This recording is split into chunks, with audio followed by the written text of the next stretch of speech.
السلام علیکم ورحمۃ اللہ وبرکاتہ۔ شان اسلامک شارٹس میں میں اپنی یوٹیوب فیملی کو خوش آمدید کہتا ہوں۔ سجدے کی دعا صحیح مسلم 483۔ رسول اللہ خاتم النبیین صلی اللہ علیہ وآلہ وصحابہ وسلم سجدے میں یہ کہا کرتے تھے: اعوذ باللہ من الشیطان الرجیم، بسم اللہ الرحمن الرحیم، اللہم اغفر لی، اللہم اغفر لی ذنبی کلہ دکہ وجلہ واولہ وآخرہ وعلانیتہ وسرہ۔ دوستو دوبارہ پڑھنے لگا ہوں، غور سے سنیے گا۔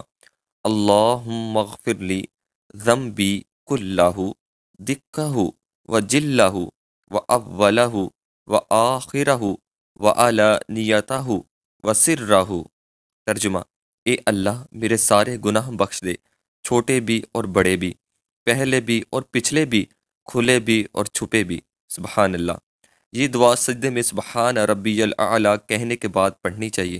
دوستو بہت اہم دعا ہے، اس دعا کو خود بھی پڑھا کریں، خود بھی یاد کریں اور اپنے بچوں کو بھی یاد کروائیں، اور اس دعا کو اپنے دوستوں کے ساتھ صدقہ جاریہ کے طور پر لازمی شیئر کریں، اور میرے اس چینل شان اسلامک شارٹس کو لازمی سبسکرائب کر لیں تاکہ روزانہ کی بنیاد پر خاتم النبیین صلی اللہ علیہ وآلہ وصحابہ وسلم کی احادیث شریف کی ویڈیوز اور مسنون دعائیں مل سکیں۔ السلام علیکم ورحمۃ اللہ وبرکاتہ۔